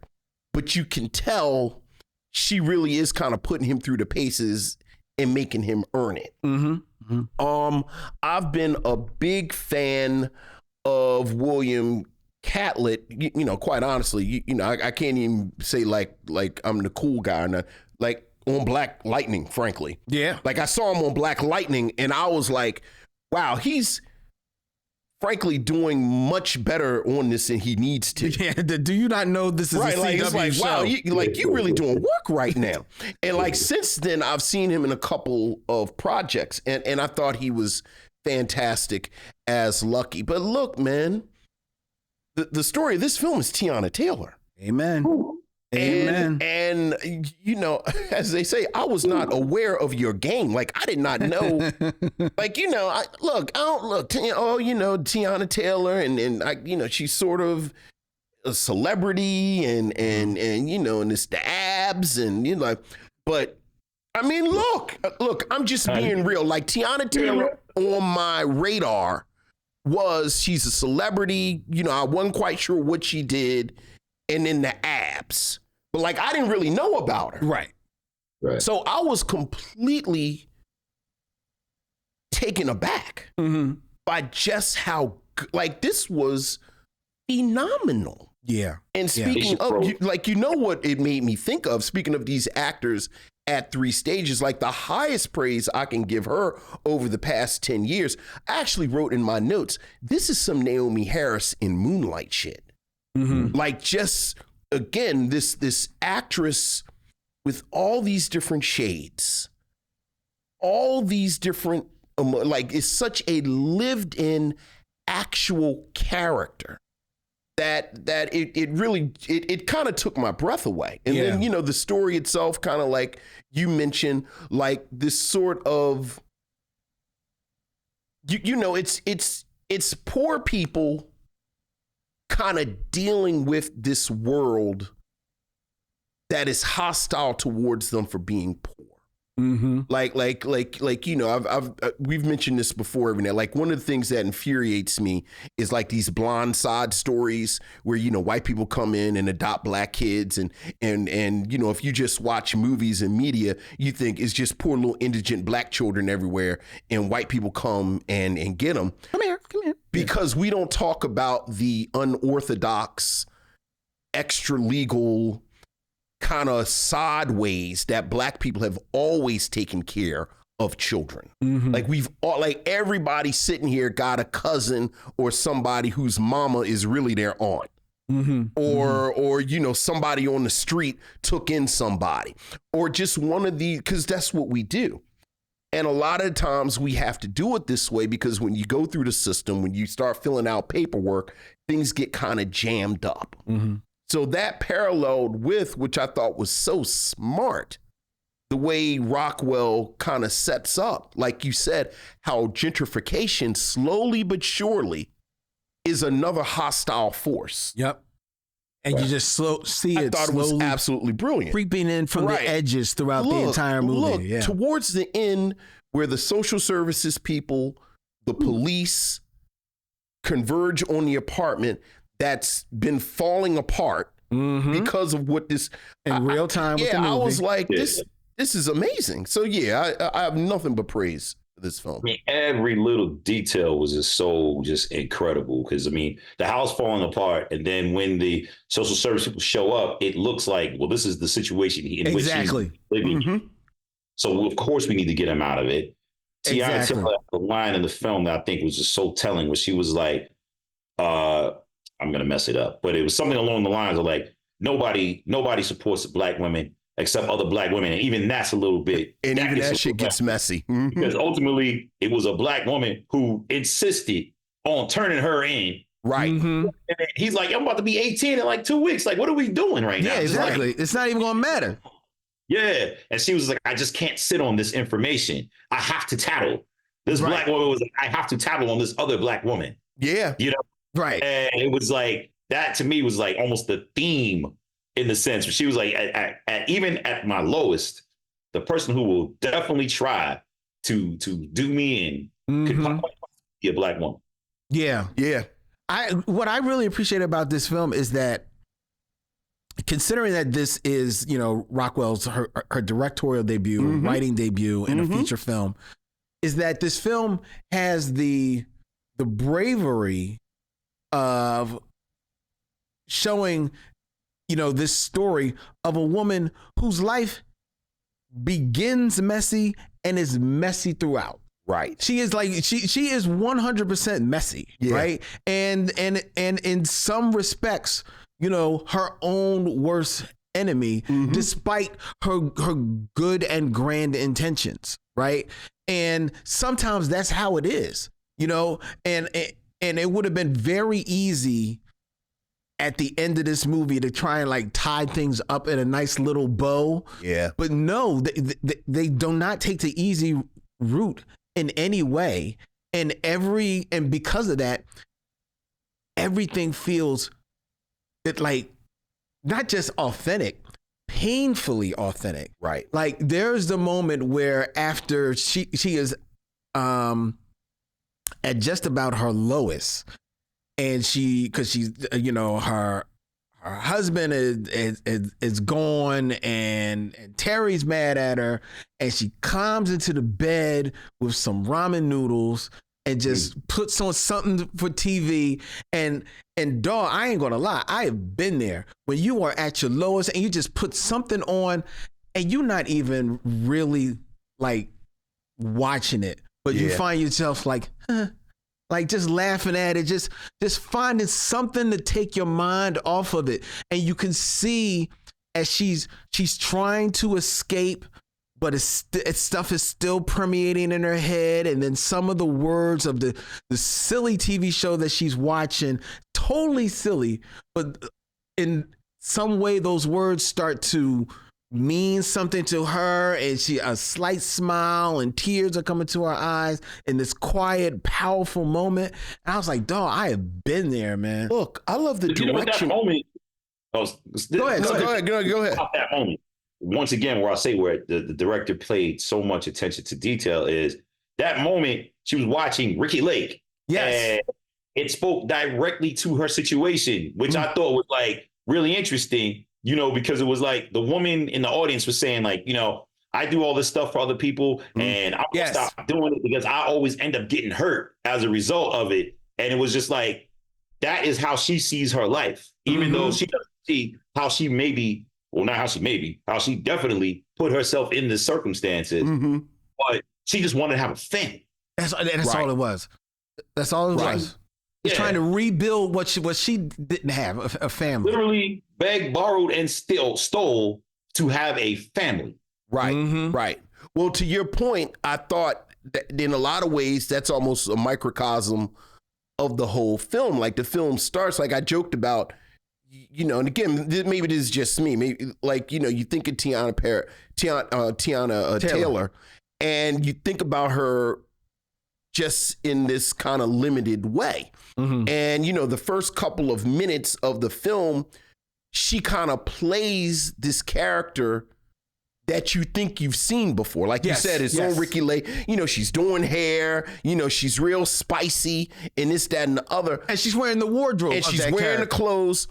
And then the film just slowly but surely unpacks and peels back these layers so that by the time you get to this Ricky Lake moment, you realize she is the woman on Ricky Lake, but the woman on Ricky, like maybe you've been misjudging the woman on Ricky Lake. Like, we kind of look at people, and particularly we look at, frankly, poor black women, and we look at them a certain way and this, that, and the other.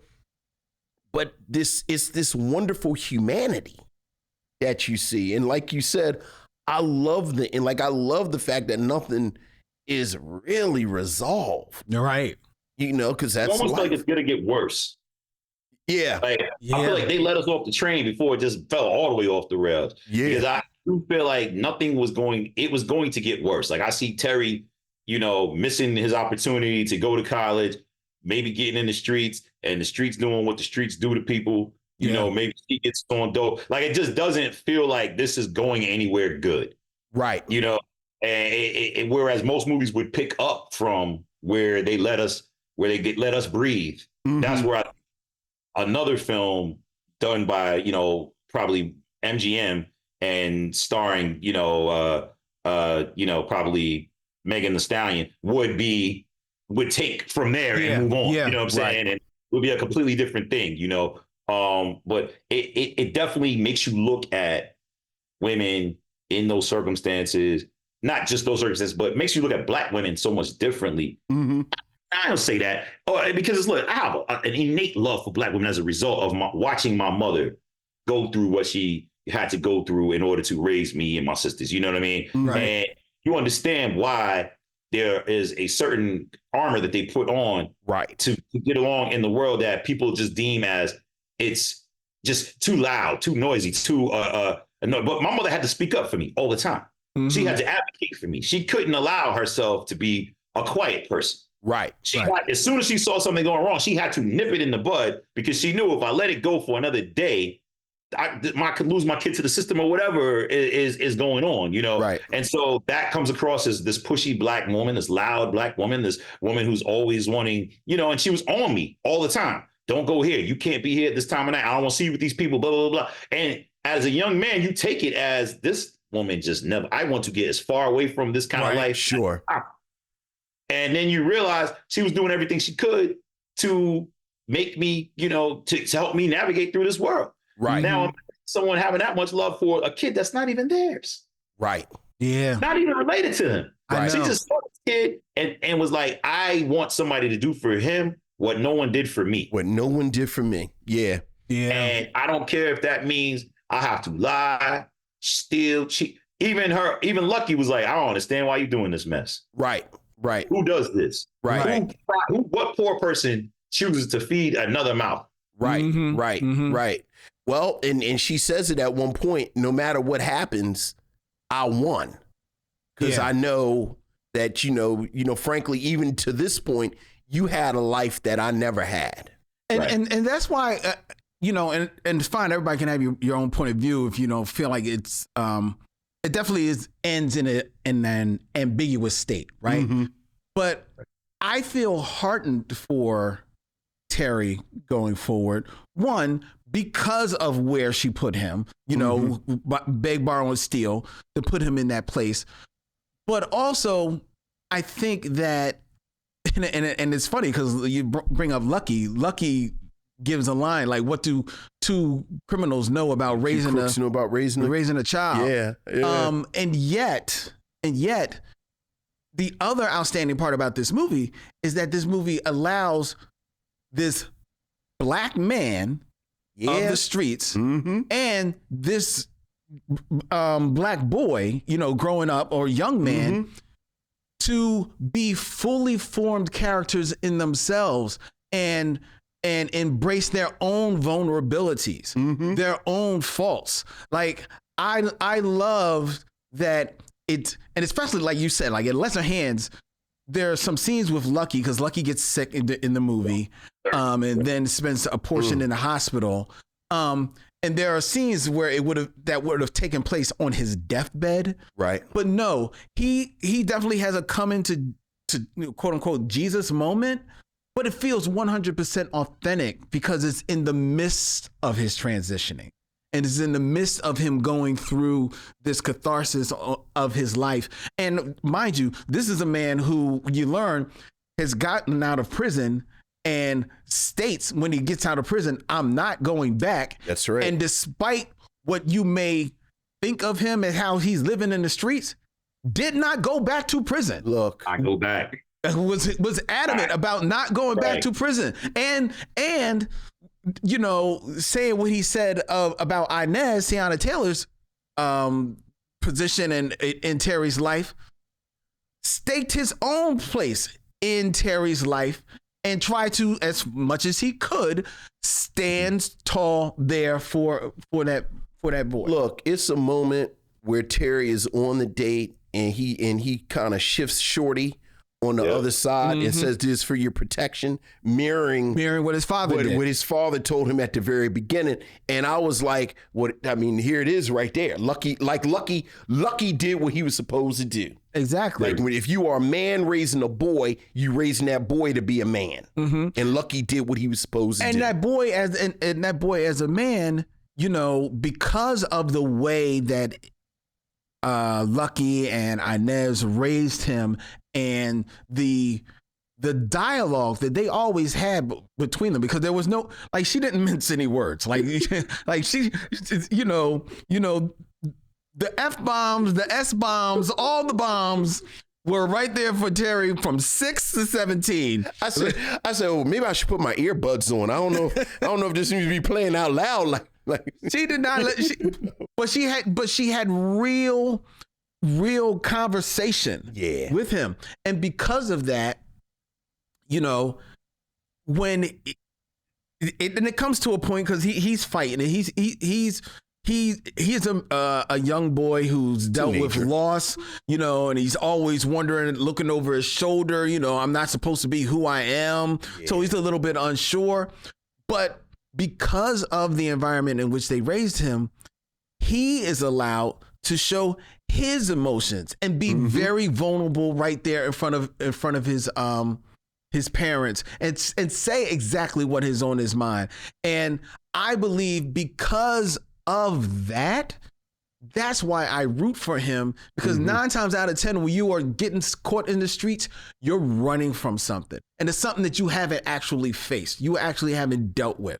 And I feel like he is dealing with that. It doesn't mean that his road ahead is not going to be easy by any stretch of the imagination. But I'm rooting for him, and I don't think the streets get him on the other side. I think he just is lamenting that he can't take this walk with his mom and now his father. Look, man, I worry that the streets get him, and that they get him that he like becomes like a big time guy, because he's super smart. Yeah, he knows how to work people, knows how to have conversations. But ultimately, when you hit a wall, it's that kind of thing where it's like, look what happened to Jay-Z when he had another opportunity. He's a billionaire. But before he was able to take advantage of the doors that he's now able to walk through, he apparently was very successful in the distribution of narcotics, you know, and he managed to stay out of jail, managed to not get shot, man. You know what I'm saying? Man, a lot of things that are a lot of the pitfalls that happen to dudes who just kind of fall into it. But because he had he was obviously, as we have seen, very calculated, and they have already set up the fact that Terry is an exceptionally intelligent kid, kind, intelligent, you know, and so he's at that place where things come to him easily, but here he can't get out of this situation so simply, you know. I mean, she told him, like, you know, I don't know if that's true, but apparently it's a federal offense if you fill out an application for college and you don't have your correct information, you use a false name or something like that. Right. So he's already under the impression that, like, I can't go anywhere. I can't go to college. What can I do to make the most of this? And you do what you know. And what he knows is he loved Lucky. Lucky was his best example of a man, as only example from what we could tell in the story. And yes, Lucky was a man with a lot of heart, and who eventually did get a job, it looked like with the city or something like that. Yeah. But he's from the block. And the things that intrigued him about Lucky in the beginning, when he was like, yo, how'd you get that scar? And he's like, yo, a man tried to take something from me. And he tried to take something that he took something. He wanted to take something from me that he wanted. Right. And he cut him. And, you know, you see the kid look very intrigued. Like, so you get the impression that he's into that a bit. But then also you do what you know. And that guy is the guy he knows. You know what I'm saying? And so he's like, I didn't make this chance. This didn't work. So I have to do what I know. So I fear for Terry that he then goes to the streets. He probably does very well in the streets, but even very well in the streets always has a tragic ending. Right. You know what I'm saying? True. So I just don't see it going that well for him, which I think is part of why the story is so tragic, because it's like, look, you know, there's so many people who look at people who come from the hood and they're like, all you got to do is just go to school and I worked my way out. Why can't you? Sure. And it's like, look, man, look at all of the things that he was fighting against just to have a normal life. Right. You know, just to be able to enjoy these things. This is a kid who just wanted to date. You know what I'm saying? He obviously saw the world differently. The young lady said to him, she was like, yo, why you hang out with them knuckleheads? Like, I'm not here for you to make me feel like I'm lucky just because I'm on a date with you. And he was like, nah, I think you're beautiful. Like, what you talking about? You know what I'm saying? Like, it's obvious that he thinks outside of the box, that he's a kid who you know, needs other opportunities and other options. And it felt to me that this student, what was she, his counselor? That she was like, dead counselor. On bringing it to a halt. Like, it was almost as if she wasn't black, or she ain't know no black people. Right. Like, you know what I'm saying? Like you didn't work in that system your whole career. Like, you didn't understand that these kids are coming from very different scenarios. So why would she almost acted like he got caught and he was at like Exeter, or like one of those schools where they just don't know how to deal with black people in black situations. Right. You know what I'm saying? Like it was like, you don't understand that like you don't have to take it to the level that you're taking it. It's very she to me is the actual villain of the film. Right. Or, and then, in her, I'm sure she's a mandated reporter and this, that, and the other, like lose the paperwork for 2 weeks. Yeah, that's the thing. Right. That's the thing. Why you gotta move on this thing so fast? Right. She in the house calling, he in the office, she picking up the call right then and there. Like, I got to do this. And he's like, wait, time out. Let's take a breath. It's a shame because it's almost like Tiana Taylor's character, like all mothers, saw this high school as an opportunity. I want the best for my children. But she's blinded by opportunity. He probably should have stayed at his neighborhood school where he could have kind of flown under the radar, gone on his life. Because, now it's all this spotlight on him at the big school. Yeah, but I mean, but what gets him in trouble is ultimately this paperwork. But I mean, the paperwork would have come into play eventually. I mean, I guess. I mean, the paperwork was good enough to get him in the school that he was in, and they flash forward 4 or 5 years. Like the paperwork. When he was getting ready to go to college, it was clear that they were saying like he seemed to be MIT material. Right. So you're not gonna get that at Lean on Me. So, if you go to Eastside High School, they are automatically, those counselors are like, look, you could try this community college, or they'll probably be thrown off by looking at applications for Ivy League schools. So he already is shot in the leg just by going to that school. Right. So I understood the mom's pressure to be like, let's put him where even in the best place, even if he comes in third, he's going to be, worlds ahead of if he had gone to the local school where, all they do is take attendance. Yeah, right. You know what I'm saying? So like, I understood the fight for that, and I do feel like he would have had to bump up against that at some point anyway. Right. Yeah. Now, to your point, it probably would have come on the other side of 18. It would have been a little bit easier to deal with. But yeah. Right. How did you guys feel about? I love the depiction. Like I said, it's so insidious the way that gentrification is just like you hear it first, like in like just in the news, the election of Giuliani and the election of Bloomberg and how he's going to change New York. And then you see somebody buying the building across the street. And now that person has bought her building and and how gentrification just starts just like a weed, just starts growing in and just start ripping things from the scene. I thought that was beautiful. Yeah. Yeah. Stop and Frisk was definitely like, oh my God. Having lived through it, it was the bane of a young black man's existence. Like you could be doing anything and it just boom, just stop you, get you. I had a friend who spent the night in jail one time. He bought a Lucy, which they sell you. Lucy's are loose cigarettes they sell at the bodega. I in the bodega lit it for him, right? So he can smoke it. And so as he's walking out of the bodega, the cop stops him. Can't smoke in there. Takes him to jail. He spent the night in jail. And he's like, the dude lit it for me. Right. And it was just like, nah, that was what it was. That was the time that they were on. So it was like that when those two kids were walking down the street and they just stopped them and it was like no reason, nothing made any sense. It was clear. And he was such a goody. He was like, I just want to call that out to you, Mom, so you can understand that I'm not moving like these kids. Right. And I thought that was a beautiful thing. It's a beautiful point. A.V. Rockwell really understood these people. And more importantly, she really loves these people. Right. Oh, amen. Right. And to your point, again, regentrification, I'm going to keep saying it as this hostile force. Like it is actively hostile towards people. And, I think the film lands in 2007. Yeah.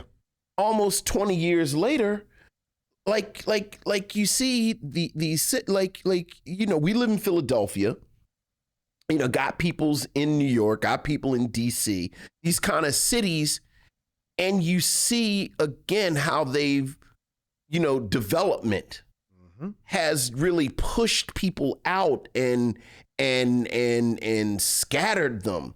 And you just can't be like, look, it's not the same thing at all. You know, my daughter's in college now in DC, but it is like, it kills me how she can't be a broke college student.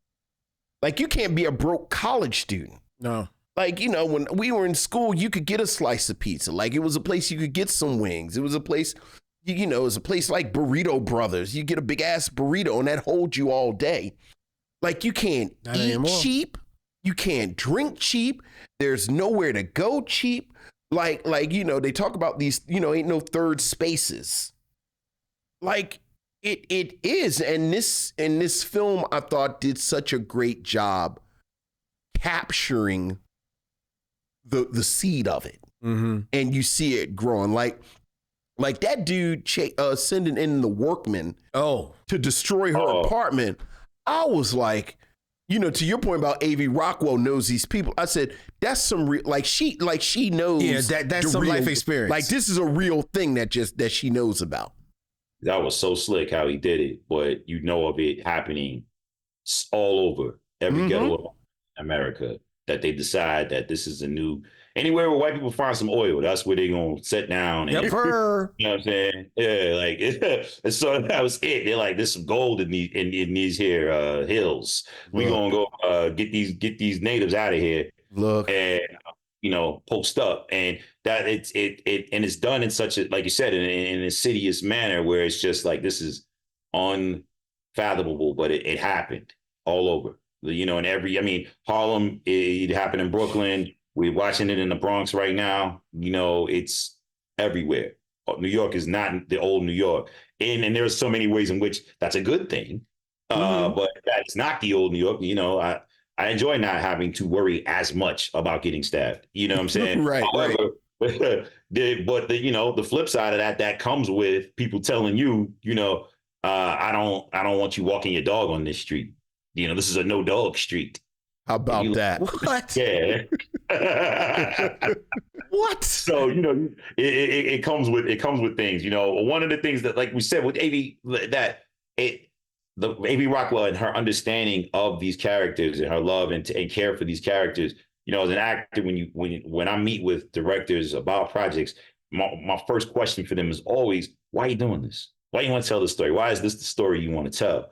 You know, and that is very revealing about how they're going to treat the characters and in respect how they're going to treat you as an actor on set, you know? Right. Because if it's just a job, then you're just, you know, you're going to be treated in that way. And you're going to feel that energy in all aspects of the film and all aspects of the making of it.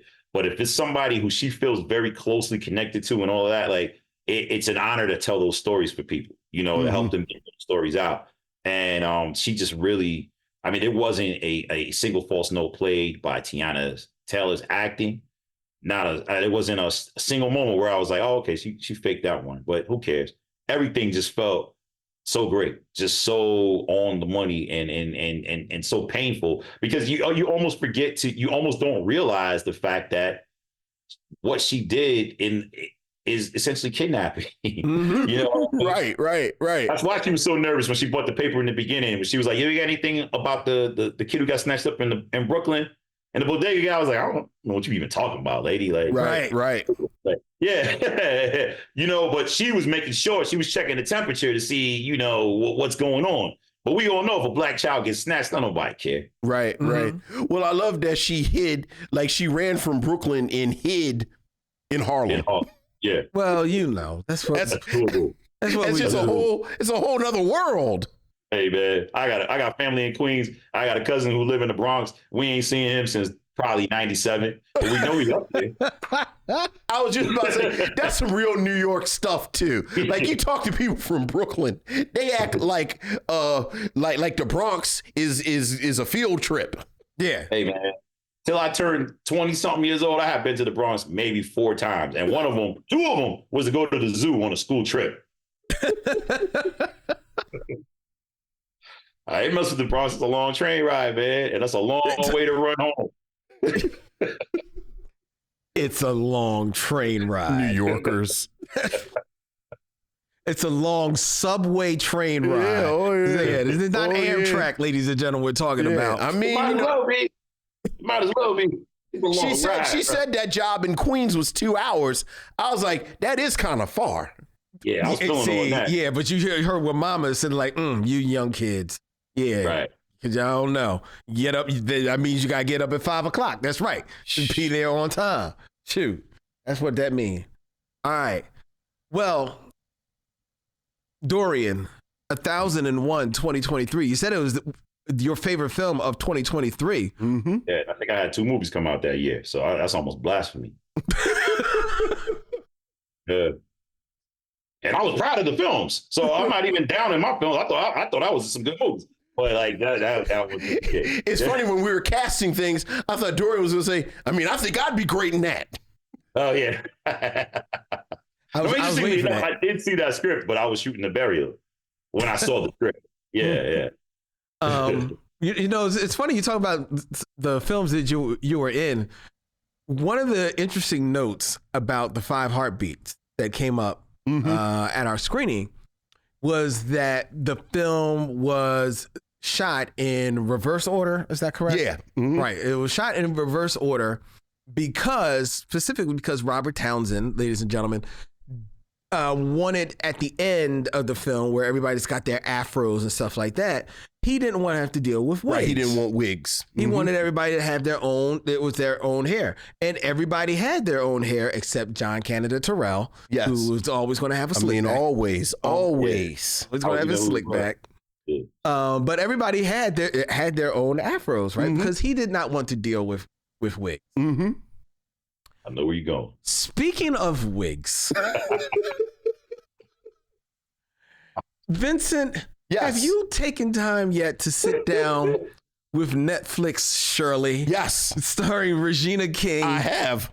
And one Dorian Missick. Yes. It's so is that You know it. did you keep that when you rapped her? I did not keep the wig though. Yeah.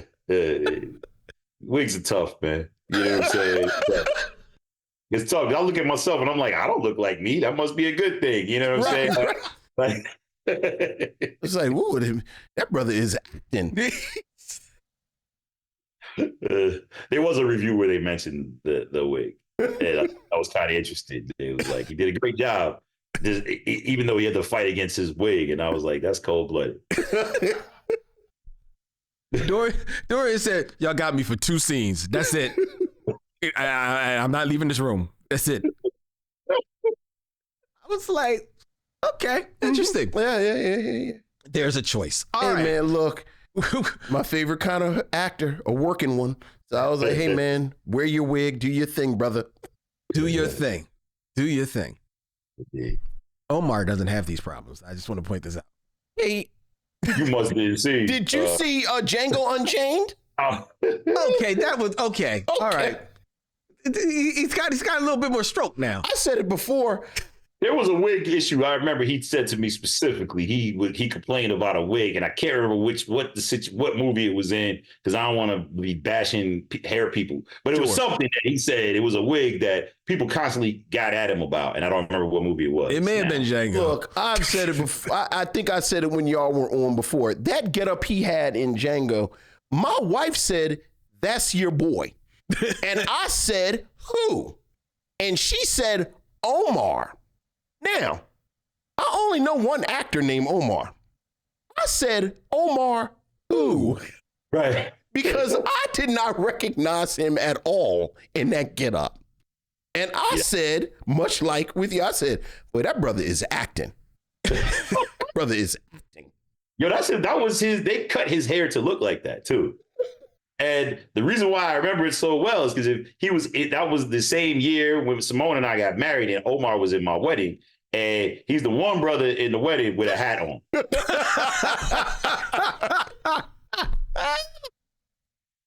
Because they were mid shooting the film, and he took a couple of days off to come to the Bahamas and get in our wedding. And I was like, I ain't even gonna do it to you, man. I would never make you wear that And I was really like, I just can't have you ruining my wedding pictures with that. Because pictures are forever. Yeah. I need you to cover that up. Right. So he got a nice page boy hat. He looked great. It fit the theme of the wedding. But he's the one dude with a hat on. Sweet. All right, Dorian, would you recommend that people watch 1001? I would. I scream from the mountaintop. I tell it to everybody. I have meetings with other directors, and I tell them they should see the movie. Mm-hmm. Mm-hmm. Usually, when I don't think what they're selling is good, I'm like, you should check this movie out. You might learn something. Holla. What about you, Vince? Yeah, absolutely. This is an extraordinary debut. Oh, By definitely. this director, and A.V. Rockwell is quickly on my list of people that I look for. And again, just to reflect my own ignorance, like the only thing I really knew about Tiana Taylor, like when I thought about her before today, like she's in Coming to America, Yes. and I just she's just sort of in the atmosphere as a celebrity, but I really, really hope she keeps acting and does more work and does more film work, because she was amazing, and the whole cast, like the whole cast was great. Like we haven't talked about the actress that plays her girlfriend, who I thought, speaking of just another girl in the IRT, like I kind of, there's a beat at the beginning where she first takes Terry to her girlfriend's house with the girlfriend and the mother, and I said I could spend about 20 minutes here. That actress is Terry Abney. Terry Abney, who plays her mom?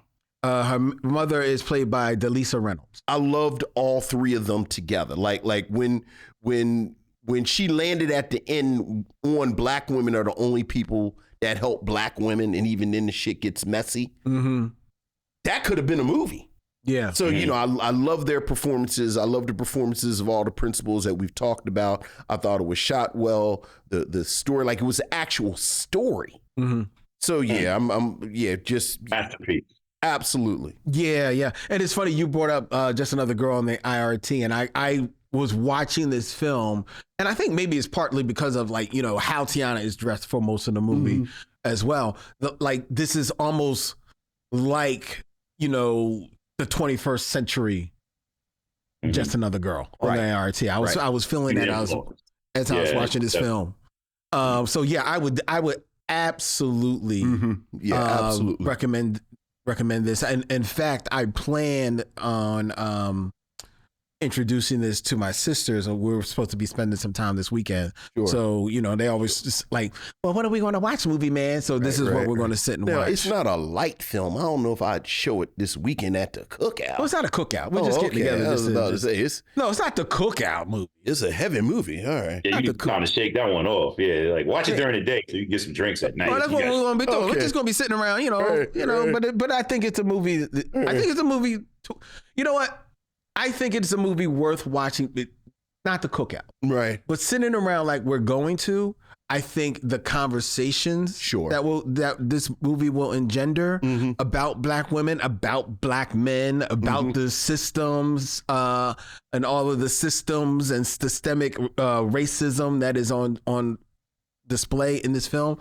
I think that this is definitely a film worth visiting, and with a small crowd to engender those conversations. All right. And introduced to Tiana Taylor and the work of A.V. Rockwell. All right. 3 up, 3 down. 3 up, 3 down. More. All right, ladies and gentlemen, that is our review of 1001. That also concludes our 400th episode of the Micheaux Mission. And may I say, Vincent, that I look forward to many, many more. Absolutely. This is never stopped being a joy. Not at all. Never stopped being fun. Never stopped being fun. And for all the people that we sit down and talk with, as much as we have our beautiful co-host Dorian and everyone else that comes in and sit and chat with us, that I look forward to just sitting down and busting it up with you. Absolutely. And you're a dear friend, man. Absolutely. Thank you for taking this mission with me. Thank you for taking this mission with me. Absolutely. All right. I love this. Yeah, I love this platform. And I'm just quickly would like to say, you know how much I like y'all because I discovered you all by a bad review that you did of a film. Here you go. Here you go. It was not a bad review. I liked the movie.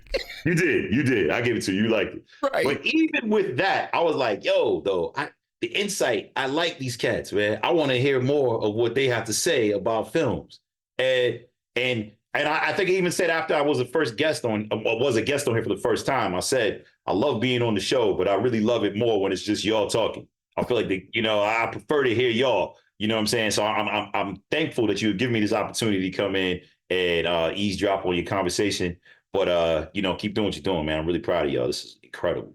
Thank you. Yeah. Thank you, Dorian. Thank you, Dorian. Mm-hmm. Thank you and so thank much. you for the support because Dorian has been around since damn near the beginning. The first year. Yeah. The first year. First year. Wow. Yeah. And it's been lockstep with us and introduced us to Simone and Omar. Yeah. So thank you so much, man. Yes. We really appreciate it. We love you. Thank you. Always a pleasure. Sir, appreciate it. He walked us to the train that day. I think about that all the time. Him and Simone walked us to the train. Yeah. I think about that all the time. Yeah. They did not have to do that. No. Because we raised right. I was about to say, and you fool around and we'll trade the family cow for magic beans. So, or get caught up in a game of 3-card Monty. So I want to make sure y'all got home safe. It's legal purpose. We walking around looking up New York City, skyscrapers and everything. You'd run up to us, hey man, hold this. Oh. Hey man, what you talking about? Oh no, what's going on? Hey, take me to jail, man. I didn't do it. So my favorite part of that record, man, and only the nerd like you could get it. I love this place.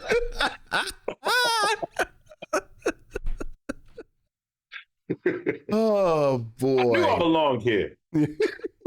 Oh man! All right, ladies and gentlemen. Well, hold on, we didn't do the stuff, Dorian. How do people like? What's your Twitter? Your what's all your stuff? You wanna? Oh yeah, I'm really easy to. Well, actually no. Yeah, I'm on Instagram at Dorian Missick, so I'm there, and then on Twitter I go by my DJ name, DJ Tailwind Turner. Mm-hmm. Speaking of the Cosby Show. Yes, that's how much of a fan I am. Mm-hmm.